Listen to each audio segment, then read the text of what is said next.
আসসালামু আলাইকুম ওয়া রাহমাতুল্লাহি ওয়া বারাকাতুহু। আপনারা কেমন আছেন? আলহামদুলিল্লাহ আলা কুল্লি হাল।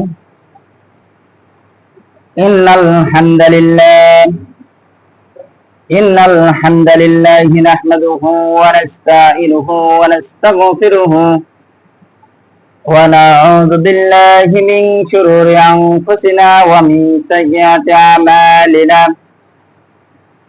من يهد الله فلا مضل له ومن يضلله فلا هادي له ونشهد أن لا إله إلا الله وحده لا شريك له ونشهد أن سيدنا وحبيبنا ومولانا محمدا عبده ورسوله الذي أرسله بالحق بشيرا ونذيرا وداعيا إلى الله بإذنه وسراجا وقمرا منيرا فقد قال الله تعالى في كلامه المجيد وفي فرقانه الحميد. أعوذ بالله من الشيطان الرجيم. সকলে মহব্বতের সঙ্গে পড়ি।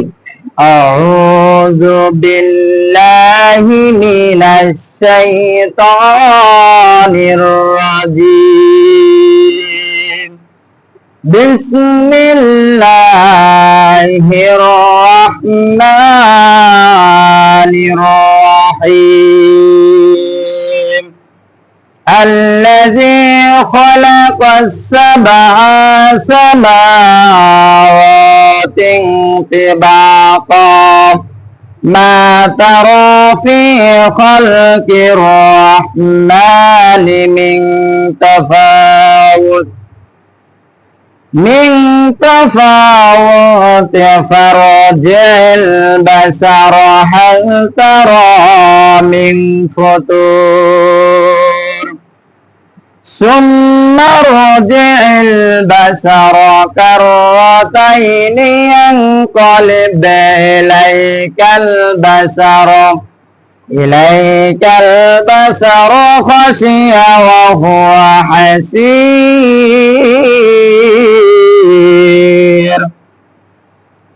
ولقد زينا السماء الدنيا بمصابيح وجعلناها رجوما للشياطين وأعتدنا لهم عذاب السعير إلى آخر الآية. قال رسول الله صلى الله عليه وسلم بلغوا عني ولو آية إلى آخر الحديث. আলহামদুলিল্লাহ আলহামদুলিল্লাহ, সকল প্রশংসা সে মহান আল্লাহ তাআলার, যে মহান আল্লাহ তাআলা আমাদেরকে দুনিয়াবি সকল কাজ থেকে ফারেক রেখে, দূরে রেখে তার ঘর মসজিদে এসে বসে কোরআন ও হাদিস থেকে দু একটি কথা বলবার এবং শুনবার তৌফিক দান করলেন। আমলের নিয়াতে সে মহান মনিবের দরবারে আমরা অন্তরের অন্তরস্থল থেকে তারই শেখানো ভাষায় আমরা তার শুকরিয়া আদায় করছি। সকলে বলি আলহামদুলিল্লাহ। এবং বিশ্ব মানবতার মুক্তির দূত সাইয়্যিদুল মুরসালিন খাতামান নাবিয়্যিন, বিশ্ব নেতা, যে নেতা এসে ঘুণে ধরা সমাজটাকে, অন্ধকারের সমাজটাকে আলোয় আলোকিত করলেন কোরআনের আলোয়, সে বিশ্ব নেতা জনাবে মুহাম্মদ রাসূলুল্লাহ, সকলে বলি সাল্লাল্লাহু আলাইহি সাল্লামের প্রতি লাখো কোটি দরুদ ও সালাম বর্ষিত। এই উপস্থিতি, আমি কোরআনুল কারীমের 67 কত নাম্বার সূরা? 67 নাম্বার সূরা, সূরাতুল মুলক, সার্বভৌমত্ব ক্ষমতার মালিক। মনে আছে আপনাদের? কত নাম্বার আয়াত পর্যন্ত তেলাওয়াত করেছিলাম, আলোচনা করেছিলাম? 2 নাম্বার আয়াতের লাস্ট পর্যায়ে, ঠিক আছে না? তারপরের থেকে ধারাবাহিকতা চেষ্টা করতেছি আল্লাহ রাব্বুল আলামিন যতটুকু আমাকে কোরআনের জ্ঞান দিয়েছেন জ্ঞান অনুপাতে চেষ্টা করতেছি আপনাদের বোঝাবার, ঠিক না? আল্লাহ রাব্বুল আলামিন বলছেন, গত জুমায় আলোচনা করছিলাম যে আল্লাযী খলাকাল মাউতা ওয়াল হায়াতা, আল্লাহ রাব্বুল আলামিন দ্বিতীয় আয়াতে বলেছিলেন যে আমি মউত এবং হায়াত সৃষ্টি করেছি, ঠিক না? তারপরে আল্লাহ রাব্বুল আলামিন বলছেন ওয়াহুয়াল আজিজুল গফুর, যে আমি ক্ষমাশীল। আল্লাহ রাব্বুল আলামিন কি বলেন তো? ক্ষমাশীল। আমরা ভালোবাসি, আল্লাহ ক্ষমা করতে ভালোবাসেন, ঠিক না? কিন্তু শিরক, আল্লাহর সাথে শরীক করা, এটা তওবা ছাড়া ফিরে আসতে হবে। তওবা মানে কি? ফিরে আসা। এটাকে আপনাকে মাস্ট বি ছেড়ে দিতে হবে, তাছাড়া আপনি করেই যাচ্ছেন আল্লাহ মাফ করেই যাবে এমনটি নয়। এক কাজ একবার করেছেন, সেটা ক্ষমা দৃষ্টিতে দেখা হবে, ঠিক কিনা? যেমন দুনিয়ার বিচারে যদি বিচার কার্যে যায়, যে কোনো সমস্যা বা কোনো আপনার ভুল করেছেন, বিচার বসেছে, প্রথমবার যদি বলেন আমি মনের ভুলে বা এটা আমার জীবনে বড় ভুল হয়ে গেছে, আমি আর কখনো এই কাজটা করবো না, আমার এ ক্ষমা সুন্দর দৃষ্টিতে দেখবেন। দুনিয়ার প্রধান এটা কি করবে? ক্ষমা সুন্দর দৃষ্টিতে দেখবে না, আপনি শাস্তি কিন্তু কম হবে। কিন্তু বারবার একই কাজ করতেছেন, আবার প্রথমবার আপনাকে ক্ষমা সুন্দর দৃষ্টিতে দেখা হলো, পরের বার যদি ক্ষমা চান কি হবে? আগেরটা সহকারে দেওয়া হবে, দেওয়া হবে না? আগেরটা সহকারে কিন্তু শাস্তি দেওয়া হবে। কেন? প্রথমে আপনাকে শাস্তি কমায় দেওয়া হয়েছে বা ক্ষমা করে দেওয়া হয়েছে, পরবর্তীতে যদি আবার এই কাজ করেন, জাস্ট একই রকম। আল্লাহ রাব্বুল আলামিন আপনাকে ক্ষমা সুন্দর দৃষ্টিতে দেখছেন। আল্লাহ বলছেন আমি ক্ষমাকারী, আমি ক্ষমাশীল, কিন্তু বারবার একই কাজ করছেন, একই ক্ষমা চাচ্ছেন, ক্ষমা হবে? বলেন, দুনিয়াতে ক্ষমা পাওয়া যায়? শাস্তি পরবর্তীতে বেশি হয়, তারপরে আবার করছেন, আবার বেশি হবে।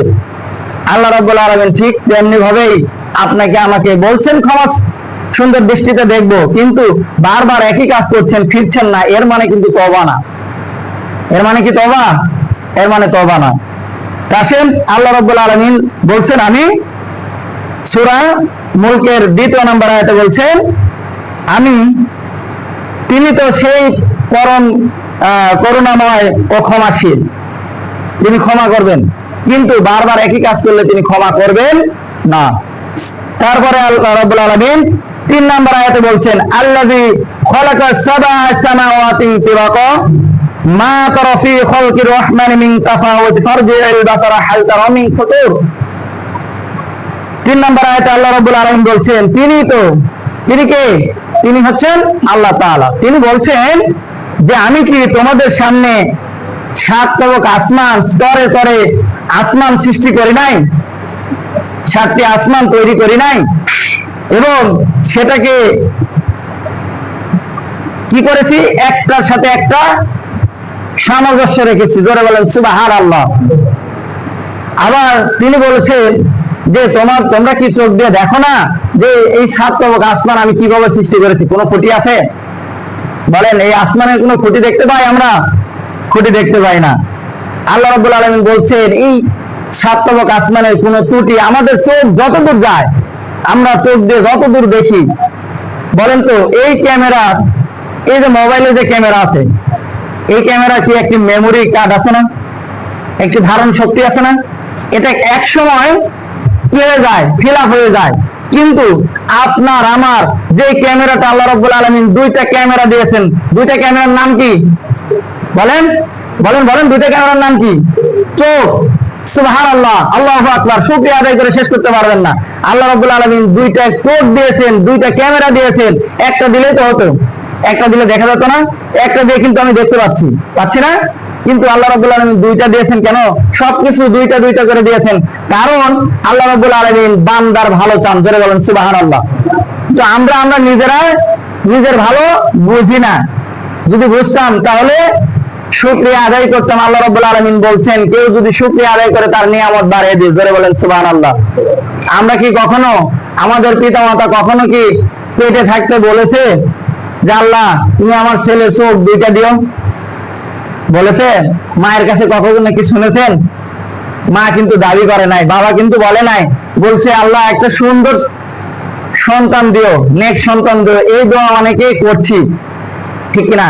কিন্তু উল্লেখ করে কিন্তু বলি নাই নাকের ছিদ্রটা 2টা দিও, চোখ 2টা দিও, মুখের হাতটা ঠিক মতো দিও, 2টা কান দিও, এরকম কি বলেছিলাম? এরকম অঙ্গ চাওয়ার জন্য আমরা বলি নাই। কিন্তু আল্লাহ রাব্বুল আলামিন এত দয়ালু, অনেক সন্তান হওয়ার পরে যে আমি দেখেছি সন্তানদের এই বিভিন্ন জিনে ধরবে, এ ধরবে, বিভিন্ন কিছু আপনার এই যে হাতে বা ইয়েতে বিভিন্ন কিছু বেঁধে দেন। গাছ মনে রাখবেন, আপনার সমস্যায় পড়ে গেছেন, গাছ নিয়ে গাছ একদম পিষে খেয়ে ফেলতে পারবেন, সমস্যা নেই, কিন্তু গাছ নিয়ে বাঁধা যাবে না। বুঝতে পারছেন? তাবিজ তো দূরের কথা, যে গাছ নিয়ে খেয়ে ফেলতে পারবেন, কিন্তু সেটা কি করতে পারবেন না, বাঁধতে পারবেন না। কেন? বাঁধলে ওই গাছের উপরে ভরসা করবেন, গাছের শিকড় বা বিভিন্ন কিছু অনেকে অনেক ইয়ে করে। বলেন তো, আপনার আমার, আমি আপনার সন্তানকে যতটুকু ভালো না বাসি, আল্লাহ রাব্বুল আলামিন তার চেয়ে দ্বিগুণ বান্দাকে বেশি ভালোবাসে কি বাসে না? বলেন তো, কথা বলেন। বাসে। কেন না? আমার আপনার বাপ মা আমাকে যতটুকু লালন পালন করেছে, দুনিয়ার কোনো কবিরাজ, দুনিয়ার কোনো পীর, কোনো ডাক্তার, পেটের মধ্যে যে বাচ্চাটা ছিল 3টা অন্ধকারের প্রকোষ্ঠে, সেখানে কে তিলে তিলে তারে বড় করলো? বলেন তো, আল্লাহ রাব্বুল আলামিন, ঠিক কিনা? সেখানে তো আমি তো উল্লেখযোগ্য বিষয় ছিলাম না, কিন্তু সেইখানে যে আল্লাহ রাব্বুল আলামিন আমাকে আপনাকে বড় করতে পারলেন, সে আল্লাহ কি পরবর্তীতে আমাকে আপনাকে এই বিভিন্ন ইয়ের হাত থেকে বাঁচাতে পারবেন না? কিন্তু আমাদের বিশ্বাস সেখানে থাকে না, ঠিক না? আমাদের বিশ্বাস থাকে? বিশ্বাস থাকে না। বিভিন্ন গাছ গাছালি, বিভিন্ন কিছু, তারপরে সুতা পরে নিয়ে এসি, বাচ্চা কাঁধে সুতা পরে নিয়ে এসে গলায় বেঁধে দিই। বিশ্বাস চলে গেছে কি কার উপরে? আল্লাহর উপরে নাই, বিশ্বাস চলে গেছে সুতার উপরে।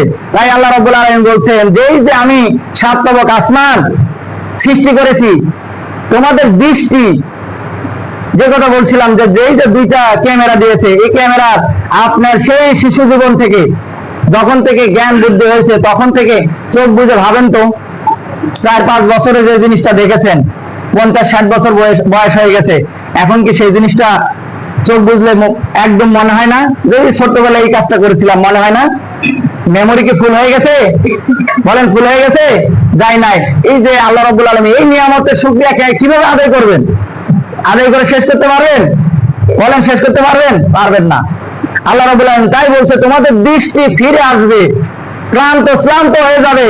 আমি 7 তবক আসমান কিভাবে সৃষ্টি করেছি এই দৃষ্টি দিয়ে দেখো, এবং অটোমেটিকলি আল্লাহ বলছেন আমার সৃষ্টি নিয়ে গবেষণা করো, মাথা নত হবে, স্রষ্টাকে নিয়ে গবেষণা করো না। এক ধরনের বুদ্ধিজীবী আল্লাহকে নিয়ে গবেষণা করে, স্রষ্টাকে নিয়ে গবেষণা করে, বলেন স্রষ্টাকে নিয়ে গবেষণা করলে আগামাথা খুঁজে পাবে? পাবে নাকি? বলেন, কথা বলেন একটু। সৃষ্টিকে নিয়ে গবেষণা করলে অটোমেটিকলি আপনার মাথা নত হবে, জোরে বলেন সুবহানাল্লাহ। তাই আল্লাহ রাব্বুল আলামিন বলছে, তোমাকে দৃষ্টি শক্তি দিয়েছি, অনেকের দৃষ্টি শক্তি নাই, সে 7 তবক আসমান দেখতে পাচ্ছে না। এখানে তোমার দৃষ্টিকে ক্লান্ত শ্রান্ত আল্লাহ চ্যালেঞ্জ দিয়ে বলেছে, কোন কি দেখতে পাবে না, ভুল দেখতে পাবে না। ডক্টর মরিস বুখারী বিজ্ঞানী কোরআনের ভুল ধরতে গিয়েছিল, ঠিক না? আমরা শুনেছি না? ভুল ধরতে চিন্তা করছে। একবার তিনি প্রতিমধ্যে হাঁটছিলেন, কোরআনের ভুল ধরার জন্য বিভিন্ন পায়তারা করছেন। একবার প্রতিমধ্যে তিনি রাস্তা দিয়ে হেঁটে যাচ্ছিলেন, ক্লান্ত শ্রান্ত শরীর। উনি বট গাছের, একটা বড় বট গাছের নিচে, অনেক সময় মাঠে আমাদের এরকম থাকে না, বড় বিশাল বট গাছ থাকে, তো উনি ক্লান্ত হয়ে ওই বট গাছের নিচে শুয়ে পড়ছে। দুপুর হয়ে গেলে আমাদের কিন্তু ক্লান্ত চলে আসে, তো উনি অনেক পরিশ্রম শরীর, ক্লান্ত হয়ে সেখানে শুয়ে পড়ছেন। হঠাৎ চোখ চলে গেছে বট গাছের দিকে। উনার চিন্তাধারা ছিল কি করবে? কোরআনের ভুল ধরবে, ঠিক কিনা? ভুল ধরতে পারবে? আপনাদের কি মনে হয় ভুল ধরতে পেরেছে? এই পর্যন্ত পৃথিবীর শুরু থেকে নিয়ে শেষ পর্যন্ত আজ পর্যন্ত কেউ পারেনি, পারবেও না। আল্লাহ রাব্বুল আলামিন চ্যালেঞ্জ করে বলেছেন সূরা বাকারার মধ্যে, আল্লাহ রাব্বুল আলামিন চ্যালেঞ্জ করে দিয়েছেন। জোরে বলেন সুবহানাল্লাহ। চ্যালেঞ্জ করে দেয় নাই, দিয়েছেন। যেটা ছন্দের অবকাশ তো দূরের কথা, ছন্দ তো দূরের কথা, ছন্দের অবকাশ তো নাই। সুবহানাল্লাহ। তখন ডক্টর মরিস বুখারী চিন্তা করতেছে, যেহেতু সে এখনো মুসলমান হয়নি, মুসলমান হওয়ার আগে তিনি পরবর্তীতে মুসলমান হয়েছিলেন, তখন চিন্তা করতেছে কোরআনে ভুল ধরবো। চিন্তা করতেছে, আল্লাহ তুমি তো বলেছো কোরআনে ভুল নাই, এই যে তোমার সৃষ্টিতে ভুল আছে। যারা বলেন নাউযুবিল্লাহ, তোমার সৃষ্টিতে ভুল আছে। বিশাল বট গাছ, ফল কত বড় বলেন তো? বট গাছের ফল কত বড়? একদম ছোট ছোট, তাই না? ওটা মানুষের কোনো উপকারেও লাগে না, পাখিরা খায়, ঠিক না? ওটা পক্ষকালের উপকারে লাগে, কিছু পাখি খায়, বাদুর খায়, তারা খেয়ে জীবন ধারণ করে, ঠিক না? ওটা মানুষের কোনো কাজে লাগে না। বট গাছ লাগাইছেন শুধু সেখান থেকে অক্সিজেন আর আপনার আরাম করতে পারবেন এই জন্য, ঠিক না? এই বট গাছ দিয়ে এটাই তো বেশি মানে মানুষ উপকার পায়, ঠিক না? অক্সিজেন আর আরাম। তখন উনি চিন্তা করতেছে বিশাল বট গাছ, ডক্টর মরিস বুখারী চিন্তা করতেছে বিশাল বট গাছ আর এই ছোট্ট ছোট্ট ফল, এটা তোমার সৃষ্টিতে এটা ভুল। আর তুমি লাউ গাছ, প্যারালাইজড লাউ গাছ, ডুমুর গাছ, মিষ্টি কুমড়া, আপনার এই যে কুমড়ার গাছ, এগুলো কি প্যারালাইজড না? একজনের উপর ভর করে ওরা কি নিজে নিজে খারাপ হয়ে থাকতে পারে বলেন? এই গাছটা কি নিজে নিজে খারাপ হয়ে থাকতে পারে? থাকতে পারে না। কোরআনের ভুল ধরছে, দেখেন পারবে? আপনাদের কি বিশ্বাস হয় কোরআনের ভুল ধরতে পারবে? পারবে না। আল্লাহ রাব্বুল আলামিন বলছেন যে কোরআনের ভুল নাই, উনি বলছে ভুল আছে। এই যে প্যারালাইজড আপনার হচ্ছে লাউ গাছ, মিষ্টি কুমড়া গাছ, দেখো এটা প্যারালাইজড, আর একটা গাছের উপরে ভর করে সে বড় হয়। সেইখানে তুমি দিলে 5 কেজি 7 কেজি 10 কেজি হয় না? অনেক সময় মিষ্টি কুমড়া 10 কেজি পর্যন্ত হয়, 10 কেজি 15 কেজি হয়েছে না? এই যে প্যারালাইজড গাছ, এখানে দিলে তুমি এত বড় ফল, আর এই বিশাল বট গাছ এইখানে দিলে ছোট্ট ছোট্ট ফল। এই চিন্তা করছেন, উনি ভুল ধরবেন এই চিন্তা করছেন। ইতিমধ্যে একদম বট গাছের ফলটা তার নাকের ডগায়, নাকের ডগা কি খুব শক্ত জায়গা নাকি বলেন তো? এই জায়গাটা খুব শক্ত জায়গা, এখানে লাগলে মানুষ মানে সেন্সলেস হয়ে যায়, অজ্ঞান হয়ে যায়, যায় না? একটু লাগলেই আপনার বিভিন্ন রক্ত বের হয়, বিভিন্ন আপনার সেন্স হারা ফেলবেন। ঠিক এই চিন্তা ভাবনা করার সঙ্গে সঙ্গে একটি বট গাছের ছোট্ট একটি ফল এসে তার নাকের ডগায় পড়েছেন, তিনি আল্লাহু আকবার বলে চিৎকার মেরে লাফিয়ে খাড়া হয়েছেন। সুবহানাল্লাহ। উনি বলছেন আল্লাহ তোমার সৃষ্টিতে চিন্তা, ওনার চিন্তা তো হচ্ছে কিন্তু এটা কারো কাছে প্রকাশ করছে না, ওনার মেমোরির মধ্যে চিন্তাটা হচ্ছে। উনি পরবর্তীতে একটা বই লিখে এই বিষয়টা হচ্ছে যে অবগত করছেন। উনার মাথার মধ্যে, চিন্তার মধ্যে এই জিনিসটা ঘুরপাক খাচ্ছিল যে আল্লাহ তোমার সৃষ্টিতে ভুল, তুমি বলেছো ভুল নাই, কিন্তু আমি দেখতে পাচ্ছি আমার দৃষ্টিকোণ থেকে ভুল আছে। উনার চিন্তাতে ভুল ছিল, ঠিক না?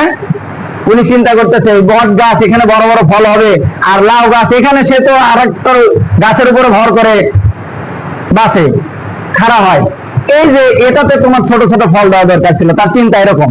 কিন্তু হঠাৎ করে যখনই বট গাছের একটি ফল তার নাকের ডগায় এসে পড়েছে, উনি চিৎকার মেরে কি বলেছেন? আল্লাহ তুমি আল্লাহু আকবার বলে তিনি মানে বলেছে তোমার সৃষ্টিতে কোনো ভুল নাই।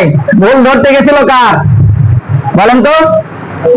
আল্লাহ পাকের সৃষ্টিতে এবং আল্লাহ পাকের কথাতে ভুল ধরতে গেছিল। আল্লাহ পাকের কথা কি? কোরআনুল কারীম, ঠিক না?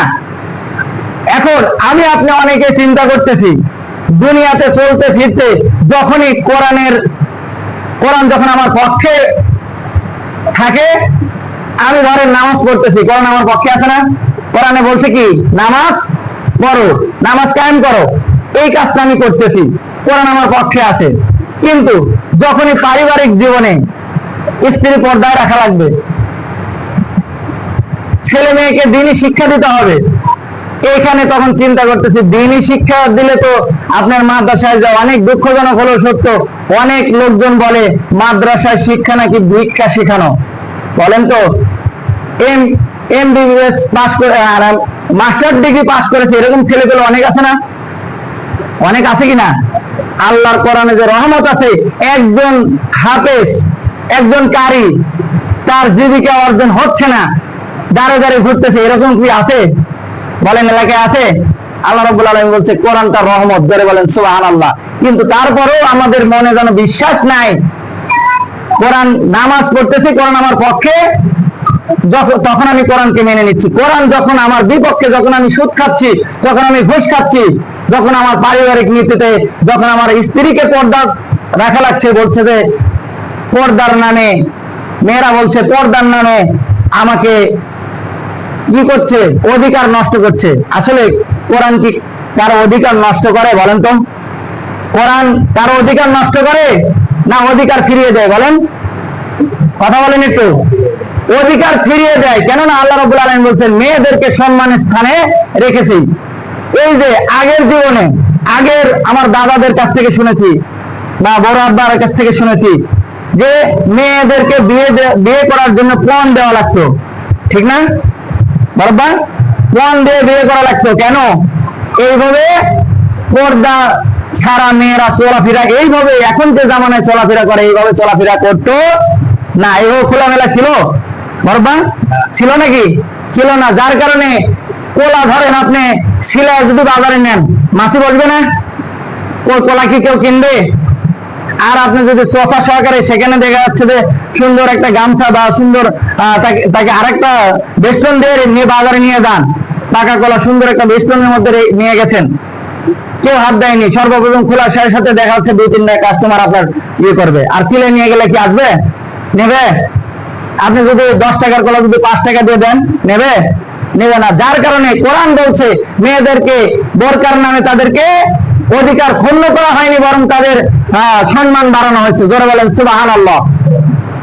যখনই আপনার এই কথা বলা হয়, আপনি মেয়েদেরকে দিয়ে বিভিন্ন জায়গায় কাজ করান, এনজিওতে কাজ করান, পর্দার নামে বিভিন্ন পর্দার খেলাপ করে কাজ করান, তখন আপনার কোরআন আপনার পক্ষে থাকে না, তখন আপনার ভালো লাগে না। কোরআন তখন বলেন যে কোরআন সবার জন্য না। অনেকে বলে না কোরআন মানা সবার জন্য না, এ কথা কিন্তু আমাদের মধ্যে অনেকে এই যে বলে থাকি। আমরা বলছি কি যে সাহাবীরা ওই সেই যুগ ছিল, এখন আর চলা সম্ভব না। বলেন তো সেই যুগ আর এই যুগের মধ্যে পার্থক্য আছে না? তখন যেভাবে এই যে আজ থেকে মোটামুটি 10-12 বছর আগে 300-400 টাকা ইয়ে ছিল, আমার প্র্যাকটিক্যাল জীবনে বলছি, 300-400 টাকা রাজমিস্ত্রির, আমি একসময় রাজমিস্ত্রির জোগাড়ের কাজও করেছি, তখন 300-350 টাকা আপনার মজুরি ছিল, ঠিক না? ঠিক না? এই যে এখন সেটা কয় টাকা হয়েছে বলেন তো?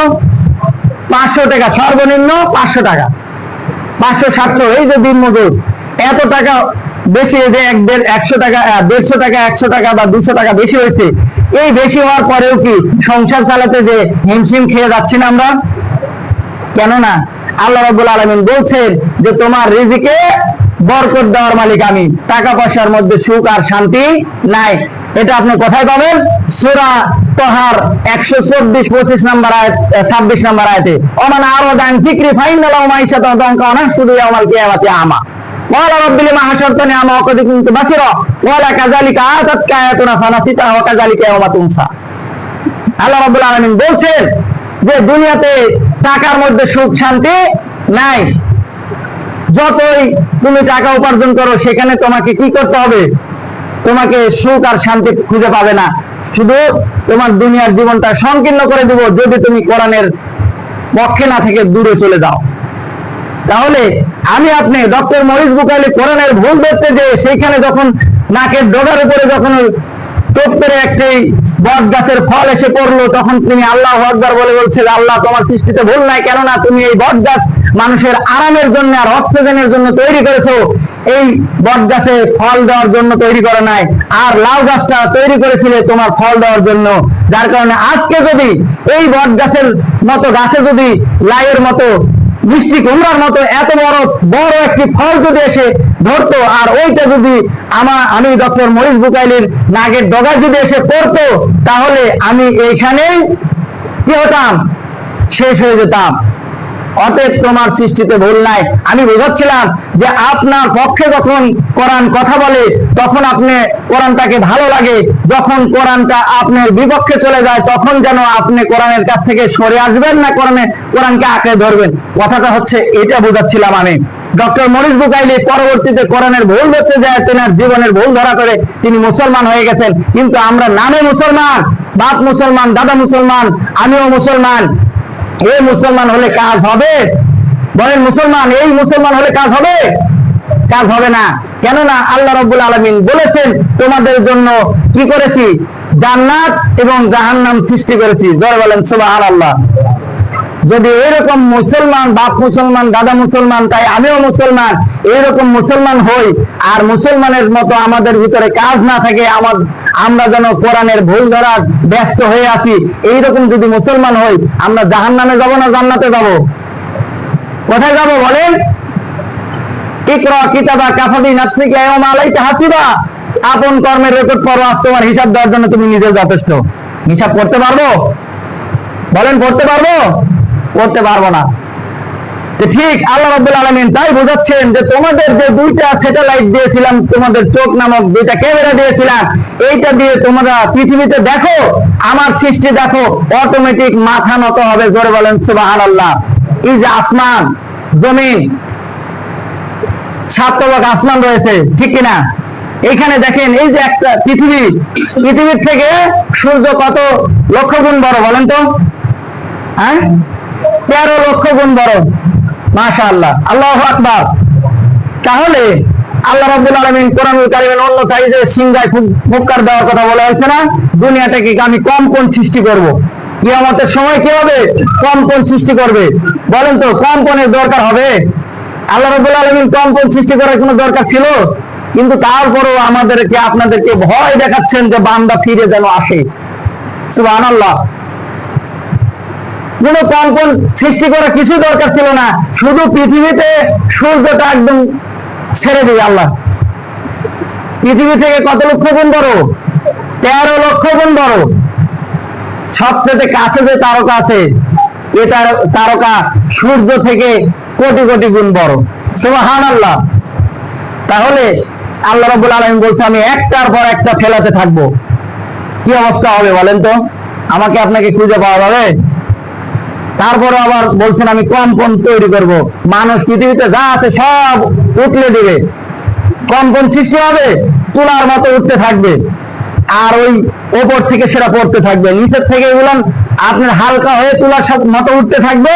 আর আল্লাহ রাব্বুল আলামিন বলছেন 7 তবক আসমান থেকে সেখানে সূর্য খুলে পড়বে, চন্দ্র একটার পর একটা খুলে পড়বে, কোনো খুঁটি নাই। এটা কে সৃষ্টি করেছে বলেন তো? অনেকেই কয়েক কলম লেখাপড়া করে দেয়ার ইজ নো গড বলেন, আল্লাহ বলতে কিছু নাই।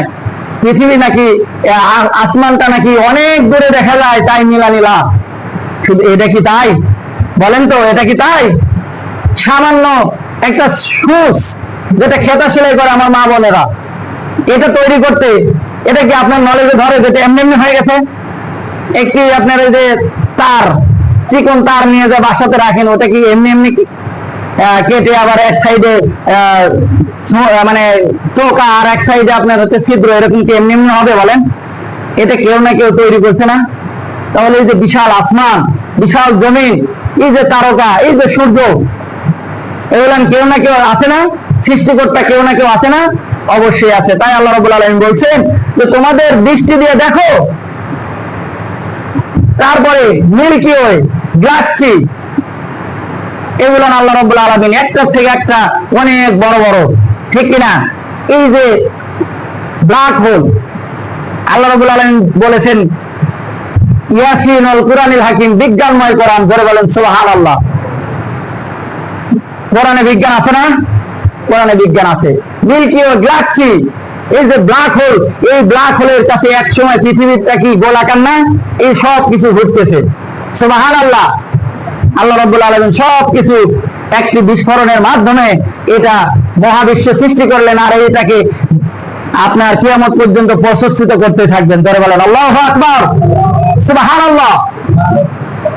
এই যে এইটা এই গ্যালাক্সির কাছে, ব্ল্যাক হোলের কাছে, এই যে সূর্য কি বলে গ্যালাক্সির কাছে, ব্ল্যাক হোলের কাছে যদি কখনো কোনো চন্দ্র ঘুরতে ঘুরতে তার রেঞ্জের কাছে চলে আসে, ছোট বাচ্চাদের মুখের মধ্যে যখন আমরা চকলেট দেই না, এক সময় বাচ্চা কিন্তু চকলেট চষতে চষতে এক সময় কি হয়ে যায়, শেষ হয়ে যায়, থাকে নাকি? চকলেট থাকে? থাকে না। ঠিক তেমনি ভাবে এই ব্ল্যাক হোলের কাছে যখনই আপনার এই যে চন্দ্র লক্ষ লক্ষ পৃথিবীর থেকে লক্ষ লক্ষ গুণ বড়, এটা যখন তার রেঞ্জের কাছে চলে আসে, ছোট বাচ্চা যেমন মুখের মধ্যে চকলেট দিলে চুষে সেটাকে শেষ করে ফেলে, ঠিক তেমনি ভাবে এই ব্ল্যাক হোল এই যে আপনার কোটি কোটি গুণ বড় তারকাকে খেয়ে চুষে খেয়ে শেষ করে দেয়। আল্লাহু আকবার। তাহলে আল্লাহ রাব্বুল আলামিন সৃষ্টি নিয়ে ভাবলে অটোমেটিক আপনার মাথা নত হবে। জোরে বলেন সুবহানাল্লাহ। এই যে আমাদের ব্রেন, এই ব্রেনটা আল্লাহ রাব্বুল আলামিন কিভাবে দিয়েছেন এটা কি জানি? ব্রেনটা কত কেজি ওজন বলেন তো, কেউ বলতে পারবেন? উনি জেনারেল শিক্ষিত ডক্টর নাবিল, ওনার লেকচার মনে হয় কেউ দেখেননি, দেখেছেন নাকি? দেখেছেন? আজ আমার ভাই দেখেছে। উনি কিন্তু কোন কোরআনের শিক্ষায় শিক্ষিত নয়, উনি একজন জেনারেল শিক্ষিত, একজন ডাক্তার। এত সুন্দর কোরআনের সাথে তিনি সাদৃশ্য করে, জেনারেল শিক্ষিত কিন্তু কোরআনের সাথে সাদৃশ্য করে এত সুন্দরভাবে বিজ্ঞান প্রমাণ করেছে। করে বলেন সুবহানাল্লাহ। উনি বলছেন এই যে আপনার আমার মাথার মধ্যে যে ব্রেনটা আছে, এটা 1.5 কেজি ওজন। কয় কেজি ওজন? 1.5 কেজি ওজন। এই 1.5 কেজি ওজন আপনাকে একটা 1.5 কেজি ওজনের পাথর যখন আপনার হাতে রাখা হবে, তখন কি আপনার ওয়েট লাগবে না? একটু লাগাফা করতে কিন্তু ভারী লাগবে, কিন্তু আপনার মাথাকে ঘোরাতে ভারী লাগে? ভারী লাগে? শুকরিয়া আদায় করলেন না? আলহামদুলিল্লাহ, আল্লাহ রাব্বুল আলামিনের শুকরিয়া। মানুষ যখন দেখেন এই ব্রেনের মধ্যে এক ধরনের পানি দিয়েছেন আল্লাহ রাব্বুল আলামিন, সুবহানাল্লাহ। আমি আপনি একটা এক্সাম্পল দিলে ভালো বুঝতে পারবেন। আমি আপনি যখন 60 কেজি 70 কেজি 80 কেজি মানুষ, যখন আমরা এখন তো পুকুরে সাঁতার কাটি না আমরা, এটা একটা ব্যায়াম, শরীরের জন্য ব্যায়াম। মাঝে মাঝে পুকুরে গোসল করবেন। এই যে যখন পুকুরে গোসল করতাম আগে, পুকুরে গোসল করলে 60 কেজি ওজনের মানুষ যখন আমরা এই যে সাঁতার কাটি না, তখন কি আমাদের ওয়েট কি 60 কেজি মনে হয়? আপনি যখন হাত দিয়ে পানিতে সাঁতার কাটেন, তখন কি আপনার মনে হয় যে আমি 60 কেজি বা 80 কেজি ওজন মনে হয়? পানির মধ্যে যাওয়ার পরে আল্লাহ রাব্বুল আলামিন আপনার ওজনটা কি করে দিয়েছেন? হালকা করে দিয়েছেন। সুবহানাল্লাহ। আমরা অল্পতে ভেসে থাকতে পারি না? ভেসে থাকতে পারি। ঠিক অনুরূপ ভাবে আল্লাহ রাব্বুল আলামিন এক ধরনের মাথার মধ্যে এক ধরনের পানি রেখেছেন। এই পানিতে এই 1.5 কেজি ওজনের আপনার হচ্ছে যে ব্রেনটা ভেসে থাকার কারণে এটা 50 গ্রাম মনে হয়। সুবহানাল্লাহ। আল্লাহ রাব্বুল আলামিন এটার ওয়েট কতক্ষণ কতটুকু করে দিয়েছেন? কতটুকু বলেন? 50 গ্রাম। 1.5 কেজি ওজনের ব্রেনটাকে আল্লাহ রাব্বুল আলামিন মডিফাই করে কমিয়ে নিয়ে এসে কতটুকু করেছেন? 50 গ্রাম। জোরে বলেন সুবহানাল্লাহ। যার কারণে এই দিকে ঘোরাতে কোনো ওজন লাগে না। এর শুকরিয়া আদায় করতে পারবেন বলেন? এই পানিটা আমাদের অনেকের অনেক জিনিস মনে থাকে না, আজকে বললাম কালকে মনে নাই। এই যে মনে না থাকার কারণটা কি জানেন? এই মনে না থাকার কারণ হচ্ছে আমাদের মাথার মধ্যে যে আল্লাহ রাব্বুল আলামিন এক ধরনের পানি দিয়েছেন, এই পানিটা যখন আপনার 5% কমে যাবে, আপনার মনে রাখার যে সিস্টেমটা এটা 25% কমে যাবে। জোরে বলেন আল্লাহু আকবার। তাহলে আমাদের এটা বাড়ানো লাগবে না? ছাত্র যারা আছে এটা বাড়ানো লাগবে না? কি দিয়ে বাড়াবে বলো? কি দিয়ে বাড়াবে? মুরব্বী যারা আছে তাদেরও বাড়াতে হবে। কেননা আপনাকে বুঝে শুনে আমল করতে হবে, পরকালীন জীবন প্রস্তুত করতে হবে। শিকার কোনো শেষ নাই, মার খাওয়ার কি নাই বলেন? গ্রাম্য প্রবাদ, শিকার শেষ নাই। আপনি বৃদ্ধ হয়েছেন তো কি হয়েছে? যদি এইভাবে না শিখে কবরে যান, কোরআনের জ্ঞান অনুযায়ী যদি না শিখে আমল না করে কবরে যান, কি হবে? আল্লাহ রাব্বুল আলামিন বলছে আমি একটার সাথে একটা সাদৃশ্য করে সৃষ্টি করেছি। জোরে বলেন আল্লাহু আকবার। জোরে বলেন সুবহানাল্লাহ। এই কারণে আল্লাহ রাব্বুল আলামিন বলছে যে বান্দা তোমরা কি দেখতে পাও না আমি 7 তবক আসমানকে সৃষ্টি করেছি, একটার সাথে একটা রিলেটিভ রেখেছি। জোরে বলেন আল্লাহু আকবার। তাহলে এই যে আল্লাহ রাব্বুল আলামিন বলছেন, তাহলে কি করতে হবে? আমাদের এই ব্রেনটাকে বাড়াতে গেলে আমাকে কি করতে হবে? সকালবেলা ফজরের নামাজের পরে বিসমিল্লাহ বলে পানি পান করতে হবে। সুবহানাল্লাহ। কি করতে হবে?